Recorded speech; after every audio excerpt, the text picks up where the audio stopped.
No, but in the past, fear has just been just paralyzing. Like, if it's unknown, it's scary to take that step into the dark, I suppose. That's the entire episode of this podcast. Hence why I'm here. Hence why you're here. You have a lot to share on this. Learning. So, okay. You ready? Ready. Okay. Well, welcome back to another episode of the Getting After It podcast. This is special because once Allie Murphy has now turned my wife, Allie Rossell has joined us again tonight. Thanks for having me. We're going to be talking about something that's important to both of us, and especially as we've gotten into marriage and things like that. The topic of fear is something that we've discussed a lot, and the reason I decided to bring Allie onto this episode is because there's a lot of fear that comes with, I would say, trying to push yourself and challenge yourself, get outside of your comfort zone. And just based on some of our conversations, then you do that all the time. And I thought it would be good to have you on. So welcome back. Thank you. Glad to be here. And you look stunning. Oh my gotta gosh. Say. Oh yeah, in my long sleeve Ohio State t-shirt. I got a Ohio State hat. True, representing. So I married into the family, became a fan. Boom. Appreciate it. We're going. But overcoming fear. It's a good one. It's a good topic. You have a lot to share. It's because I am commonly fearful, but always working past it. And that's okay. That's part of life, right? But I wanted to open up just with this. It's I was reading articles by James Clear, who's the Atomic Habits guy, and one of his little articles that he had was the top life regret of dying hospital patients. I just want to read this quick 2-paragraph message from that article. I thought would be a good way to kick this off. So Bronnie Ware is a nurse in Australia. She has spent more than a decade counseling dying people. Over that time span, she began recording the top regrets that people have had on their deathbed. After 12 years, she concluded that the most common regret of all was this: I wish I'd had the courage to live a life true to myself, not the life others expected of me. He keeps going. He says, if you never draw a line in the sand and clarify what is really important to you, then you'll end up doing what's expected of you. When you don't have a clear purpose driving you forward, you default to doing what other people approve of. We're not sure what we really want, and so we do what we think other people want. The gray areas in life usually arise when we haven't decided what we believe. This is the position I think we all find ourselves in from time to time, and it's one reason why I think many of us end up living the life others expect us to live instead of a life that is true to ourselves. There's a lot in that. And it's sad because you and I are pretty set on the idea of always pushing ourselves in every aspect of life. Physically, we are training for a marathon coming up in February. Shout out to Team Tim. We'll talk about that a little bit more. Spiritually, we challenge each other. Mentally, we're always trying to learn and get better so we can build a great family and teach them the principles that we want them to, go in life strong with, right? Pretty much all aspects of our lives, we're pushing each other. And with so many people, when we got married, it was oh yeah, you need to do this in marriage. You need to do this. Sometimes that doesn't work. We've tried advice from other people. Shout out to those people who gave us crappy marriage advice.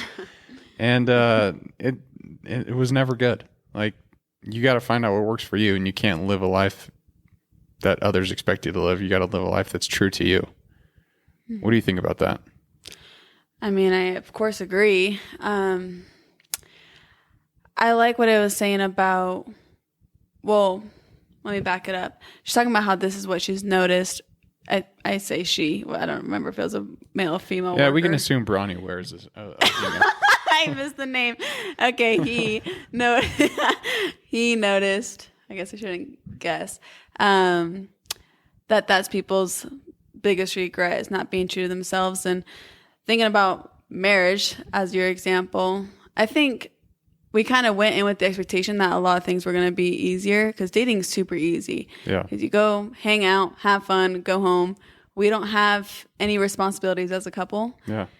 And so I think there was kind of an expectation like, oh, everything's wonderful when you're together. And then you try to live other people's advice. And I think that that's what the beauty of marriage has been so far for me, is that it's different than what was expected. And it's just a journey trying to find out what works for us. And so it's fun kind of doing a trial and error, what I've noticed at least. Absolutely. I would add on to that, like some of the things that, we've taken advice from other people and then tried and realized it doesn't suck, or that it does suck. Like we've kind of had to step out of our comfort zones and be vulnerable with each other and be like, this isn't working. Like we got to change this aspect about it, or opens up communication and that kind of thing. But, like you got to try and live what works for you. And, my last podcast, I talked about hard being relative.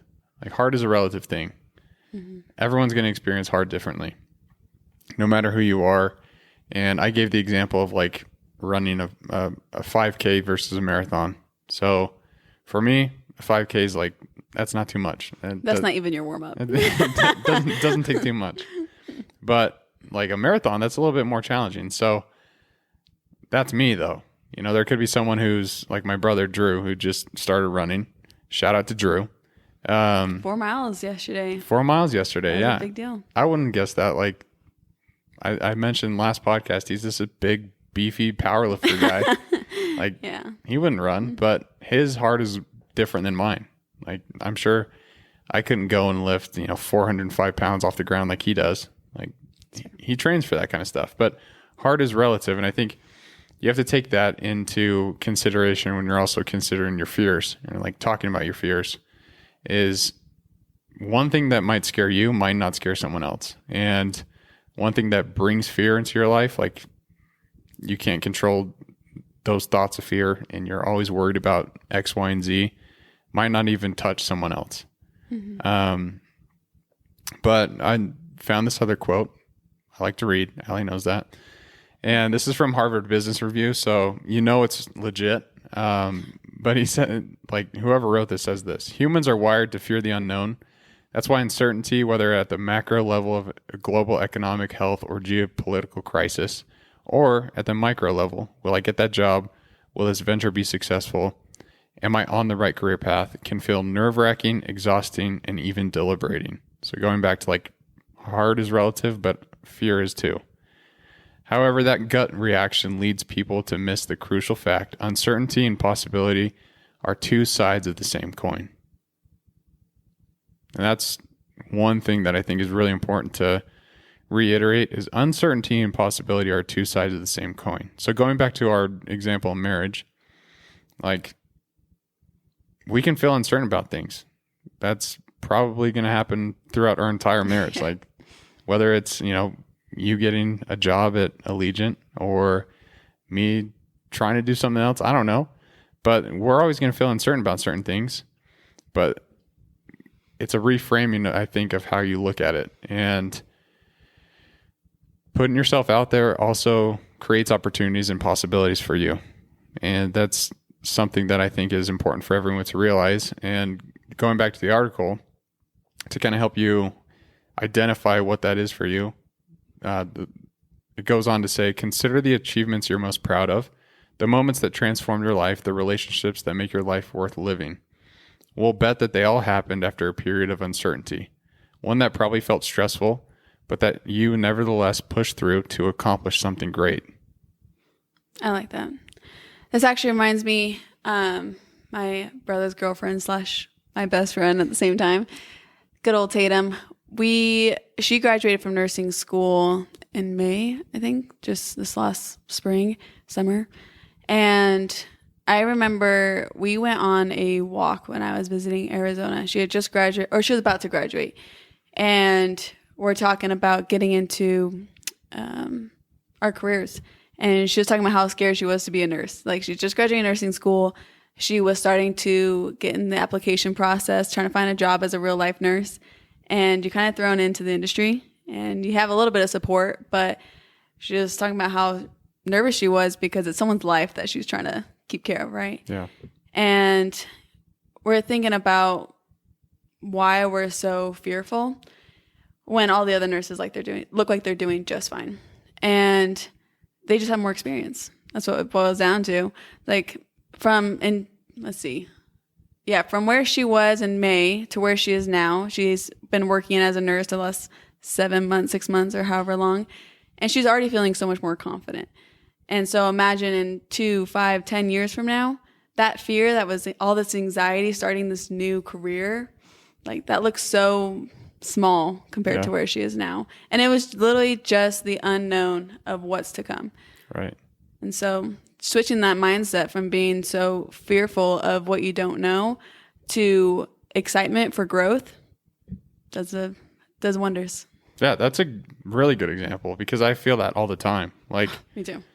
I'd say I'm relatively new in my career in sales. And it always there's always a little bit of nerve anytime I have like my boss jump on a call with me or like I'm at a trade show and I'm like, okay, I just got to get the first, booth that I go talk to out of the way and then I'll be fine. But there's always a little bit of fear. It's like, what's going to happen? And then I always tell myself, well, if all goes to hell, the worst thing that can happen is they tell me no. Like they're not going to come through my computer screen, punch me in the face. My boss he's not going to fire me. All these things. And one thing I've realized is I'll build up these scenarios in my head to the point to where it is deliberating and you don't take action. And it just that fear compounds. It's like consistency because you're always thinking about that thing. You're consistently thinking about it. It's going to compound. It's going to get worse. It's going to make you feel bad. That's definitely how in the past I have reacted to fear. I'm very much trying to work past that, especially with you as my spouse. I have had some enlightenment and have been improving a little bit, I suppose. But for me, I think you're pretty badass when you come confront fear. Oh yeah, insane. That's my motivator right there. No, but in the past, fear has just been just paralyzing. Like if it's unknown, it's scary to take that step into the dark, I suppose. And so, what are some things that you've done to combat that, overcome that fear? Just doing it. Sometimes there's no other option. I guess from last week's podcast that you're talking about, breaking things down into smaller to-dos has helped me significantly. Yeah. You kind of mentioned how I'm flying to Allegiant, and it's very daunting to think that I'm flying a Cessna 172 and now I'm applying to fly a freaking Airbus. That's what I'm talking about. That's hot. I have no experience, obviously.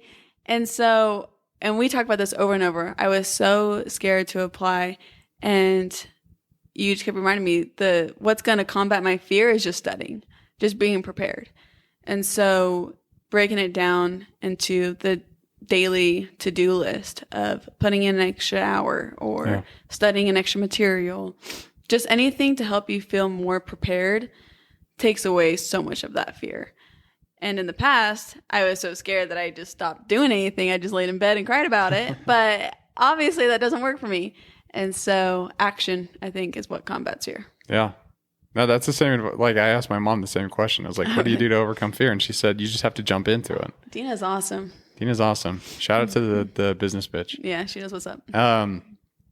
But yeah, to your point, sometimes you just got to jump into it. Mm-hmm. Realize that it's like a cold plunge. It's a cold plunge. It's going to hurt. It's going to not feel good. You're going to be uncomfortable. There's going to be uncertainty. But then going back to that quote, uncertainty and possibility are two sides of the same coin. If you were just to sit in bed and cry all day and never apply to Allegiant, then you would never know if you were able to get in. True. Or if I didn't go up to a booth and talk to them at a trade show because I was scared that they'd tell me no, maybe I'm missing out on a business opportunity. Mm-hmm. It's you just never know. And that's what I think the main reason I opened up with that top life regrets is because you don't want to get on your deathbed and be like, well, what if I did apply to Allegiant? Or Right. what if I did go try and push myself on a marathon or whatever that is? It's like, that's the fear that drives me, at least, is like that fear of regret. For sure. It kind of reminds me of, I always forget his name, and he always remind me his last name, Alex Hormozy. Hormozy. Yeah. He's a beast. Yeah, he is a beast. And a podcast I was listening to the other day with him and Chris Williamson, that's like what they're talking about. He's talking about how he got all these gyms, right? He built his own business, sold him all his gyms, and then ends up getting no money in the end. And an easy way to look at it was all for nothing. And he talks about the skills and lessons learned along the way was worth what seemed like a failure because he didn't receive the benefits of selling those gyms. Yeah. But the life lessons and everything he was able to take into his next growing company and his next life adventure was all worth it in the end. And I think even if I don't get Allegiant and everyone yells at you and doesn't want you to sell them your product, if everything goes wrong, it's the attempts that you're still learning from. 100%. And so I guess failure doesn't have to be a negative connotation. Yeah, and it goes like one of my favorite quotes from David Goggins is he says, I never look at failure as failure. I look at it as attempts. So like attempt number 1. Okay. That booth didn't want to talk to me. I'll go find the next guy. Talk to him. Yeah. Whatever that is. I think I've shared with you, I've been very vulnerable with you about some of my goals, but one of them is like the sub 3 that I'm training for in February. Like terrified. Yeah, I would be too. That I don't do it. Like I've said so many times on this podcast, I've told you so many times, told my family, told friends, like, oh yeah, I'm training for this sub 3. I'm going to do it. Like, what happens if I don't? Really, that thought doesn't come to my head because I know I'm going to do it. But You're like, actually never crossed my mind. Let's just You're say just like, built different. Let's say something happens. I get injured. Right. That could happen. Then I'll still attempt it. But if I fail, I'm not going to look at it as a failure. I'll say, okay, well, whatever race is up next, that's where I'm going for it. And that's attempt number 2. It's not a failure. And to your point, like there's lessons that you could be learning along the way to help you feel better for whatever next chance you get. Yeah, I think that quote alone from Goggins about first attempt takes so much fear out of trying. Yeah. I think the only reason people are scared to try is because of failure. No one wants to suck. But anytime you try something new, you're a rookie and you're not going to be perfect at first attempt. It's true. And I mean, I have my first marathon in February when you're going for sub 3, and my goal is to finish. So You're going to finish. Very different goals. No, but back to what I was saying of first attempt, I think just changing that mindset of recognizing you're trying and that failure is not a negative thing as long as you keep trying. Yeah. If you let it make you quit, then that's when failure wins, and that's when it's negative. Yeah. But I mean, as long as you keep going, it takes the fear out of failure, in my opinion. It's true. It's like with this podcast, like, oh my gosh, it's not anything crazy. Like this podcast hasn't blown up yet, but at least starting it was so hard. Yeah. Like putting myself out there and being like, okay, yeah, this is what Brett thinks about discipline, or, you should try and be pushing yourself. It's like, who am I to be telling people that? But then like, I had the thought, like, who am I not to? Like someone needs to be out there spreading a message like this. And so it's not going to fail. Like, even if I don't get any listeners or anything like that, these are all, you and I talk about this all the time. Like the topics that I talk about are all super important to both of us. Right. Like, and then it just helps us get better. Yeah. And if anything else, then that's the plus. Sure. Like, and they're all little lessons that you can be learning. Yeah. Just thinking about the first and last time I was on the podcast, I was shaking literally the entire time. But you killed it. This kind of stuff has always been like one of my biggest fears. I hate being recorded. I hate feeling on the spot. Like, I don't even like playing board games because I feel like I'm on the spot. Yeah. Like, I'm really lame about that. But I mean, this is our second one and I already feel a lot more confident. So, Yeah, see? So breaking through the fear a little bit. Feeling confident, looking Trying. hot. Oh my gosh. You're making me shy. No, don't be shy.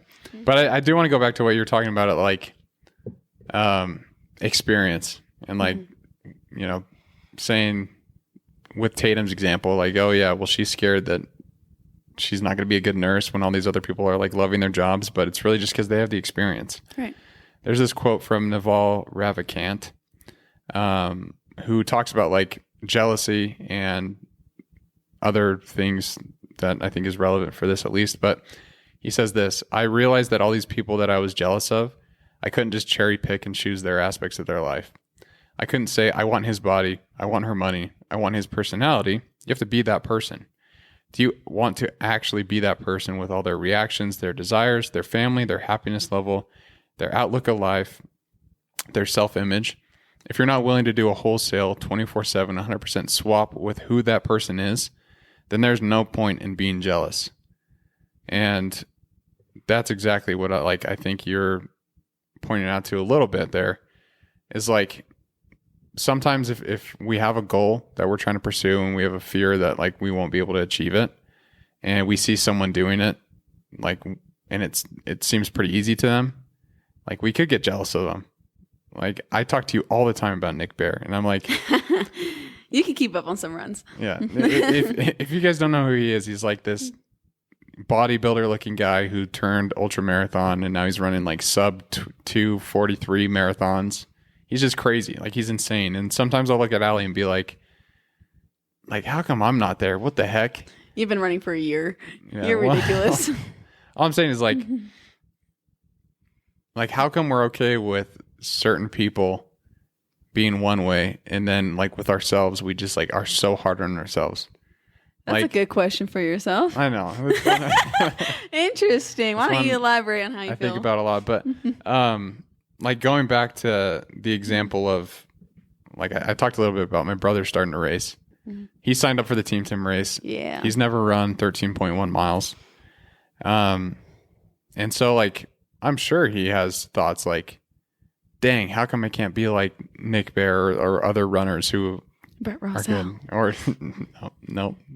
But like he can start comparing himself to other people and start being a little bit more negative with themselves. But when in reality, like you and I are like, you're running? Like really? Like let's go. Like we're so excited. True. And we're so okay with like people starting off, people failing, like we'll support them. But like when it's ourselves, to that point, that fear of failure can kind of creep in and like paralyze us, and we get scared, and we don't want to keep going because we're scared we might make a fool of ourselves. Or I think the half marathon's a good example, and I'd love to talk about Team Tim a little bit here, but like you can, the half marathon is more of a mind game than it is a physical, I would say. Like you'll get to mile 6 and be like, are you serious? I got 7 more to go. Like that's tough. I remember running my first one, like having all those thoughts, but there's something about it, and like there's support. And the thing is no one really cares how slow or how fast you run it. It's like you're doing it, and that's what we're proud of. It's like in with you applying to Allegiant, it's like you're doing it, and I'm so proud. And anything that like someone starts off with, you brought this example up to me the other day. You're like, I can't remember what we were talking about, but I was like beating myself up a little bit, and I was like, I'm not where I want to be, and I feel like people are judging me. And you're like, okay, well, no one's going to judge a baby when they try and walk for the first time. Like, it's a baby. It doesn't know how to walk. Like, it's learning. Mm-hmm. And you like tie that into me, and you're like, I think we were talking about deals. And it's like, I just not getting anything across the table. And you're like, you got to realize the people that you're working with have been doing this for years. And no one's going to be looking at you differently. You're still learning. And I think that's an important piece that people need to take when they consider their fears, at least, is like, you're a rookie. You said it. You're a rookie. Like, one, have some grace on yourself, but don't get discouraged. Realize it's a process. And now that I brought up Nick Bear, I'm going to share one of his quotes because I think this is pretty applicable. And I shared it a few times, but it makes sense and it fits. But he says, when talking about endurance is an outcome forged by those who are wise enough to endure the process. For me, what that means is like, on those days when you feel discouraged and you feel like you're not doing anything and you're not getting any closer to whatever goal you're trying to achieve, you just stick with it. Like you said at the beginning, like you got to stick with it. And I'm curious, I'm going to ask you a question. What is something that you've stuck with where you were like scared in the beginning, but now it doesn't seem scary at all and you're relatively good at it? Anything come to mind? Probably everything I've ever done. I don't know about relatively good yet. But I mean, let's talk aviation. How's okay. that? What saw that coming. What were your first thoughts when you were going like up in a plane for the first time? You're like, dang, I'm flying this thing. Yeah, I felt like in the beginning I actually didn't have as many fears as I was expecting, probably because I knew I was a student. I would say more fears actually came when I was getting ready for the next phase and instructing, actually. Instructing is tough because you're responsible for the next round of pilots. And that scared me a lot more than having my own life in my own hands. Now I have all these other people's lives, right? And I think that's what made me more nervous, because I knew other people were depending on me. And if they were going to pass their check rights and their safety. So I think, I've been instructing for 2 years now. And so just purely the experience of knowing the material and knowing the students well enough to know, or having enough experience, I suppose, to know safe conditions from hazardous conditions. Yeah. And of course, I had a lot of fears for myself when I was learning, but it's a little bit different when it's someone else I'm responsible for. 100%. Were there days when you were like, I don't think I'm cut out for this? Oh, yeah. All the way up till current. Especially, I think the hard thing for me is seeing other people's, like, where they're at. I'm definitely a comparison person, and I'm working on it. But you have people who came out of the womb saying that they're going to be a pilot and have been watching videos since they were 10 years old, and they just got Top Gun on repeat. And they're flying Cessnas, but know everything about every Boeing and every other aircraft. And I'm not like that. I love flying, and I think it's super fun. I think it'll be a great career. But I'm not one who this is my obsession. And I do feel like it puts me behind. I'm not sitting hours in my room just watching YouTube videos. And although I know the material, I'm not above and beyond, maybe, like some of my other pilot friends. And I think that's where I struggle as far as knowing my place in the aviation career and being at the time more anxious about pursuing the career. But you still keep going. I keep going. So what makes you do that? How do you overcome it? I like it. There you go. It's very difficult sometimes. It's a hard industry as far as the skills. And you put a lot of time in studying. It's obviously, if you do something wrong, it can be very, very bad. So it feels like a high pressure scenario, but I genuinely just enjoy it. And I do love learning, and I love learning about the different planes and the different rules or all this stuff. But I think just being able to recognize that this is something I enjoy and it's a great career that could like benefit our family. The good outweighs the bad. Yeah. And the bad is just comparison. Really, there's not much bad to it besides me being like self-centered and thinking about how other people are making me feel. Yeah. When I get rid of every other person's opinions, like, aviation is great. It makes sense. It's like one thing that helps me, at least, and it sounds like you're kind of aligned in the same way, is like goals, like setting goals for yourself and being just relentless in trying to pursue them.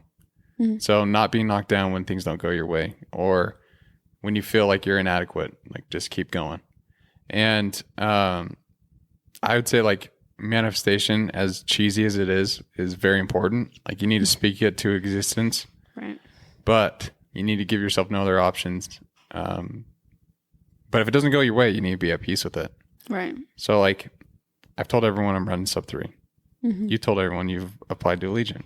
I know. I was very hesitant to tell anybody. It's like, I don't want anyone to know if I don't get it. And that's okay. But like, sorry. You know, give yourself no other option. Be like, you know, I'm going to do everything that I can to apply and kill my interviews and just put myself forward and be the best ally there can be. Right. And for me, it's like, I'm going to train every day. I'm going to work hard. I'm going to do what I need to. I'm going to fuel properly and give myself no other option. But let's say something comes up and you don't get the job or I don't hit my goal. Then you need to be at peace with it and see what's next. Because I think with like fear and failure, going back to what you were saying earlier, is if you do end up failing at something, that just puts you into a cycle where you're like, well, I'm not even going to try next time. Or, you know what? I put myself out there once. I'm not doing that again. That was hard and it hurt. And there's, I think, a lot of danger in that because so many people don't know what they're capable of. And going back to goals, like that's one of my entire goals for this podcast is I wish that someone would have taught me these lessons growing up. Like, and my goal is just to help other people realize that they're capable of doing more. So like all the topics that I talk about with the consistency, like setting a hard goal for yourself physically and pursuing it, but that's all meant to show people that they can do more and live a life that they won't regret on their deathbed. Because that is a danger in life. It's like, if you don't try, you never know. And that scares me. Yeah, I think I agree with everything you said. And to add on top of that, I would say that, say I don't get the job or you don't hit sub 3, whatever the scenario is, we have a setback. I'd say there's kind of a couple different ways to look at that quote unquote failure. I think you got to know what you really want, because if you're, say I didn't get the job at Allegiant, I got to decide at that point, do I love aviation? Do I want this as my career? Am I willing to work for it? Because it's one thing when you fail and you can try and try again, and eventually you'll succeed as long as you're putting in the work and trying. Yeah. However, there could be things that you tried and maybe you weren't all in, and maybe that's not your thing. Because if I was trying to get sub 3, I can run as hard as I can. If I'm obsessed with running, cool, I'll go all in for it. But if that wasn't necessarily my thing and I'm doing it because my spouse ran a sub 3 and all of a sudden I want to run a sub 3, if I'm doing it for the wrong purposes, I'm going to be like beating a dead horse. Is that the phrase? I don't know, maybe. I'm going to be trying for something that I don't actually desire. Yeah. And it's going to feel like a continual failure, or I just never find the joy from the journey. Yeah. If you're not experiencing joy and excitement as you're trying, maybe that isn't for you. I think we need to come to terms with if you need to go a different route. And so, yes, you can keep trying and trying. And if you're finding joy in the trying, then you're on the right path. Keep rolling. But if you're hating your life, trying something, and maybe reevaluate to make sure that's something that you actually want. Yeah. That's huge, actually. Like, and I think that's one thing that I'm trying to like get across is you never know until you try. And so you might just hate it, and at least you can cross that off your list and be like, right, aviation, not for me. Running, that would not for me. Stink at this point, as far as I am. Yeah, we're not going there, but I think that's important. Like, going back to what you were saying about like how do you find what you want? How do you find out what you really want in life? I think exactly what you were saying. Attempting. Try lots of different things. Earlier today, you were talking about taking piano lessons, so we got to start looking for someone to teach you. But say you start doing that for a couple months, and you're like, actually, I hate the piano. I hate practicing. Not my thing. Okay, you gave a shot. On to the next. Yeah. I think trying a lot of different things can be beneficial to see kind of what world you kind of fit in and what feels best. I never really consider myself a very artsy person. And then I realized like, I disagree. okay, well, that's the thing. I've never claimed like art, like not my thing. Yeah. But I love playing the piano. I love painting. And maybe I'm not great at it, but I think it's fun. And I wouldn't have known that if I just didn't try. Yeah. And so even though it's not something, I don't care to be a huge artist. And that's not something that I'm crazy pursuing and going to keep trying and trying. I don't know. I think you should keep it going. If you want a custom painting, I will paint for you. Allie's quite the artist. Her last painting that she made for me, at least, was some sea animals. There was a octopus. There was a sea turtle, a shark, and a jellyfish. Right. But each one was done on like a different character. So the jellyfish was Trump. The sea turtle was Theo Vaughn. The shark was Steve Harvey. So Shark Harvey. Right. And then, of course, the octopus was The Rock. So he's a rocktopus. Right. So creative. Yeah, That's what I'm talking super about. weird. I don't do cute, pretty portraits, but She does very personal, beautiful portraits. She's lying. Okay. Well, rolling it back is that it's not something I'm going to pursue, like, and try. However, I like it, and I would have known if I didn't try just different things. Same with when I started going to college. I was like, oh, maybe I'll go in the business industry. Turns out not my thing. I gave it a shot. I was like, oh, that'd be sweet to own a company. Now that I think about it, owning a company would be the worst thing for me. That sounds horrible, like running all these people. Yeah. So I went for it. Not my thing. Put my energy somewhere else where I feel like I would thrive. You just got to try stuff. Yeah. So let's talk Team Tim. Team Tim, my favorite topic. Now, we've talked about it before, but Team Tim, for all those who do not know, is a race that we run every single year in honor of Allie's dad, Tim Murphy. He lived the principle of you can do hard things. And he always pushed other people to see that in themselves. And correct me if I'm wrong, but that was like one of the main purposes of the race is like, no matter who you are, you can do something difficult and push yourself and realize, like I said, you're capable of doing more. Mm-hmm. And tell me what your first experience with it was. Rough. No, like, yes, doing hard things was the main topic, I guess, the main reason. But really what he always emphasized is that confidence comes from doing hard things. I always lacked confidence growing up. I've learned a little bit more since, but the very first Team Tim technically was actually just a 10K. All right. And it was just my brother, our friend John, and myself. We flew to Utah and we ran like a 10K. I think I probably ran about 3 miles of it total on and off walking. And it was a nice experience. I made it through. The official invite everybody Team Tim was the following year, so in 2019. And that's when we invited our friends to the Vegas half marathon. And I was shaking in my boots. At that point, I had never run further than 10 miles. And I really just didn't know what to expect. I knew it was going to hurt. And so it felt very wrong putting yourself in a situation where you knew it was going to be painful. And didn't make sense to me. But the excitement, enthusiasm from my parents, they were so stoked. I think we had, 15, 20, 25 people. Yeah, something like that. Out to that Team Tim. And the anxiety that we were all feeling as a whole would rattle the house. But in the end, it ended up being such an uplifting experience that, like, wow, I can run 13 miles. I can, like, what else can I do? Yeah. But that's also the most sore I've ever been in my entire life. And I ran further since then, and I've never felt that kind of pain ever since. But first time around, very painful. It was pretty emotional, just because when you push yourself beyond what you think your limits are, it's very empowering. Yeah. And I think it was more emotional because at the time my dad was fighting cancer. And so he was like the prime example of doing something hard and trying to push your body past limits. And his body was fighting, obviously, a disease. And so that's the reason why we ran, is that we wanted to show him that we'd fight with him. Yeah. And I think the crazy thing about half marathons or races in general is just purely the fact that you can't just show up day of. Like, that's a race that you have to plan for and you have to train for. Or is it going to be like me and hurt really bad for a long period of time?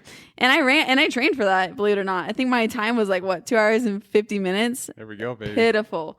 I mean, if you have 2 hours and 50 minutes, that's okay. But if I do it, no, it was my slowest half marathon and also my most painful, but very rewarding because it was my first one ever. Yeah, that's huge. I think you said a lot of good stuff there. Just like there is so much empowerment that comes from challenging yourself and seeing what you're made of more. And I also think that there's something about like going out with a community of people and you all have the same goal. It's like no matter who you are, if you're running a half marathon, you all sign up for it. The goal's to finish, no matter what it is. Yeah, that's what you're praying for, at least. You still get messages from like people who sign up for the races and they're like, "I'm terrified. Oh, like, I'm so scared today." Yeah. Like, what do you tell those people? You got it. No, no, it's super normal to feel fear. I was like, you've never done this before. You're brand new. Before the race, I get race jitters.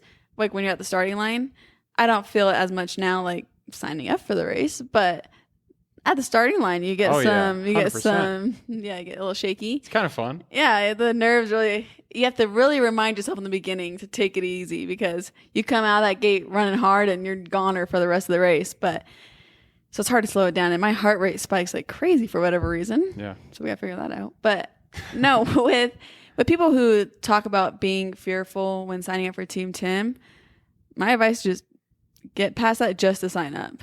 Like the signing up is the scariest part because now you're committed. Yeah. I feel like what I've noticed when talking to my friends who've signed up, the day-to-day isn't as bad. Oh, I have to go on a 2-mile jog. Okay. Oh, I have to go 5 miles. Oh, that's not that fun, but it's no pressure because I can go at my own speed. Right. So the day-to-day isn't as horrible as the commitment to do something hard. That's what people are afraid of. And so I guess my goal is just to be encouraging that it is super neat to see other people do hard things and push yourself to your limits. And it really is super fun. Yeah. Like it hurts. And I don't butter it up at all. I'm like, oh, it's your first one. Yeah, it hurts really bad, but it's super neat because it's going to be something you've never done before.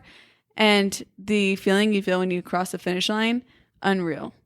I was like, it is worth it. And so just encouraging people to get to the point of signing up. Usually after that, it's excitement. Right.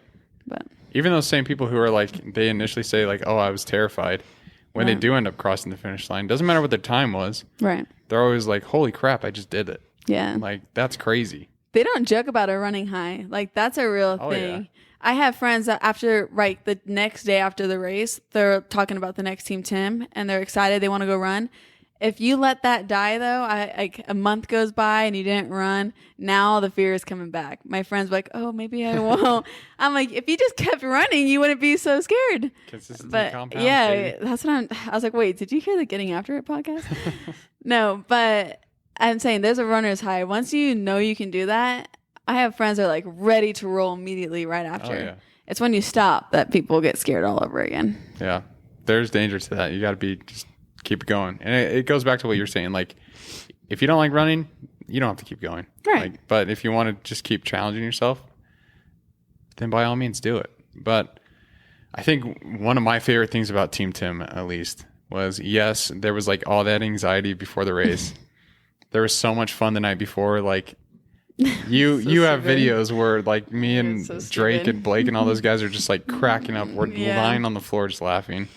I drank like a 2-liter of Coke Zero the night before just because. I don't know why. Can't remember. Because you're Brett. Yeah, I think Blake challenged me or something. But there's all these like challenge. Yeah, it's just like these fun experiences you get together with like a community of people. But my favorite thing about it is it's all for a greater cause. Right.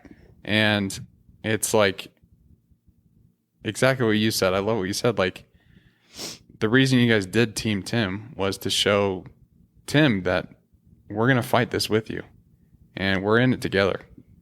And I think that's one of the important parts of like doing difficult things is like, one, if it's for someone, by all means, they're going to feel honored and you're going to forget about yourself. And so that fear of like, I don't know if I can do this. I don't know if I'm going to be able to cross the line. Maybe I'm too slow. It's going to hurt really bad. Allie told me the first one hurts the most. Sorry. You got to remember why you're doing it. And Right. it's like for Team Tim, it's for Tim. And Or it's for anyone. I was just about to say, or like Yeah. anybody who's been affected by cancer. Right. Or like I've shared with you, like my uncle passed away, my grandpa passed away from cancer, and both those two people were very important to me. And you know, it's like a greater cause. And so we all go out there and it's like, yeah, you're going to hurt. You're not going to feel good. It's going to be hard. Right. But remember why you're doing it. Like you're showing other people that like, hey, we're in it for you too. Mm-hmm. That's probably my favorite thing I love about Team Tim. It's like, doesn't matter who you are. You're signing up to run for people who have been affected by cancer. And that's huge. And so for me, that kind of overcomes the fear, right? It's like, yes, it's going to hurt, but I'm doing it for something else. Yes, to prove myself, but also like for support. Mm-hmm. And I think there's power that comes from that at least. Like I was cruising when I had signed up for Team Tim the first time. I was like, we just started dating. Just started dating. You're like, I gotta show off. Yeah, no, I was like, I gotta. I'm just kidding. Speed up here, but like. As I'm chugging along an hour behind you. Yeah, there's just power that comes from that. Like you get excited about like forgetting about yourself, and kind of helps with that pain and that fear. I agree. It's something I learned. Yeah, I agree. It's been super neat to see, especially people's reactions after the race, like the excitement, the confidence. I have friends who only run when it's time for Team Tim. And every time, like, they're not huge runners. They're not aspiring to get like qualify for Boston or like doing their own races outside of Team Tim. But just the pure excitement they have to be a part of something bigger. And I hope that we can just keep growing Team Tim. Like the goal is to eventually make it a nonprofit to donate to cancer research and try to be a support there. So we're rolling in that direction. We have obviously a lot of work to do, but it's exciting for me to see the joy that comes to other people when they are part of something bigger. 100%. I love it. It's been fun. Well, let's say someone wants to go sign up right now. How do they do it? Let's see. Our Instagram is Team Tim 2020 because that's when he passed away. And in the bio, there's a link. And so if you scroll down just a hair, it will say join a team. Type in Team Tim. And it will say, congratulations, you're part of Team Tim. And then you register from there with all your information. Dope. Yeah, I'll be sending out an email too soon with more information because, of course, we'll have Team Tim shirts. It's a must. They're pretty sick this year. We got some good ones coming. Shout out Blake Rossell. He's so fun. So it's inspired by Def Leppard, which is one of my dad's favorite bands. Yeah. So we'll be wearing our little matching shirts. Yeah, pour some sugar on me, baby. Pour some sugar on me. Undefeated was his favorite song. So that's the plan. We'll send out information. Typically, we have a dinner before or the night before or the night after the race. And so we'll have some information, just kind of fun to get together and kind of feel the jitters with everyone and just kind of be able to fight together. That's it, baby. We're in it together. Yeah, we are. And I would just say this too, is like Team Tim aside and everything else, like we've kind of talked about, but like overcoming fear, it doesn't matter what it is. There's power in it. And so it could be a half marathon. It could be a 5K. It could be applying to a new job, starting a family. It doesn't matter. Like fear is relative. Heart is relative. But there's so much empowerment and there's so much confidence that comes from overcoming those fears and not letting it paralyze you or let you get, caught up on certain scenarios that could go wrong or whatever that is. When you step into the fire and you're willing to take whatever comes your way, I think there's so much power in that. It's like, hey, I'm in it. Let's go. Whatever comes, I'll handle it. And then you take that into whatever next adventure you go after or whatever pursuit. I agree. I heard once that the feeling you feel with nerves and anxiety is very similar to the feeling of excitement. And one thing I heard that I think when I was about 6 months into my aviation school, I guess. And I've never felt anxiety the way I do before a check ride in aviation. And I've tried to have this mindset of changing the word like anxiety and nerves to excitement or progress, or ambition, because every time before these check rides, I would sleep about half hour, like shaking the whole time, super nervous. And I realized, yes, I'm nervous because it's a big test, but also it's super exciting because once I pass, whether it's this time or then I have to retake it the next time, whenever I pass, I have that rating, I can move on. And so usually nerves are a good thing. It means that you're going to do something interesting, something big, something cool. And as I have tried to change my mindset from fear and anxiety to excitement and progress, I have noticed that I've been able to have a clearer mind, break down the steps, and go into these new adventures with more excitement and interest than fear and paralyzed, right? And so that's at least what's helped me as far as building up to the point of executing any goal, is kind of changing that, or I guess changing the narrative of what that feeling is and creating it into something positive. Yeah. Because if you're feeling nerves, if something big's coming, that's probably really exciting. If you talk to anyone, they're probably really excited for you and you're the only one feeling anxious. So try to have that third person, I guess, narrative that it's big, it's exciting, but don't let it hold you back from doing something important. Yeah, that's huge. Actually, you helped me realize that about myself. I don't, like when we first were married, you can probably attest to how bad I used to talk about myself. Still not the best. So ironic. But like I have always been so hard on myself. And like once I started changing the way that I spoke to myself and realizing like change my thoughts, then like I started trying different things and I started getting excited about other things, and I wasn't as hard on myself. So like when I would try something and it didn't go the way I wanted to, it was like, okay, well, you know what? That's all right. At least you tried. Let's go again. Step up to the plate. Mm-hmm. It's like there is so much power that comes from self-talk, and flipping it, being like, no, you know what? I'm not anxious. I think I'm just excited. Like going back to what you're saying about nerves, you should always feel nervous about things because otherwise you're not progressing. True. Like you should always be a little scared, but just don't let that paralyze you. Don't let it stop you. Don't make it a fear. No, I agree. And I love what you're saying about your self-talk. And one thing that you and I talk about a ton is every time Brett says something negative about himself, I always remind him, would you say that about me? Because it's true. My dad always said that we need to be our own best cheerleader and our own best friend.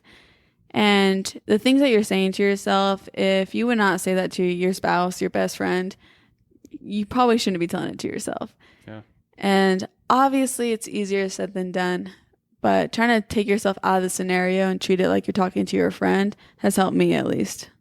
I mean, again, it's a work in progress, but it's tough. Too. It's tough. Well, I think you wrapped it up pretty freaking good with what you just said. But anything else that you want to say before we close it out? You can do hard things. You can do hard things. That's what I'm talking about. Let's go. I'm working on it. It's always a process. Yeah. You're never going to be perfect at it. As long as you keep trying, you're fine. As long as you keep trying. So that's actually my challenge for everyone this week who's listening, is try to do something that's out of your norm. Something that might scare you a little bit. Something that, it doesn't have to be anything crazy big, but maybe you're not having a conversation that you need to be having. Or maybe it's, I'm gonna try and go to the gym. I have a lot of gym fear. I have a gym anxiety. At least go step into it and then walk right out. But at least you went there.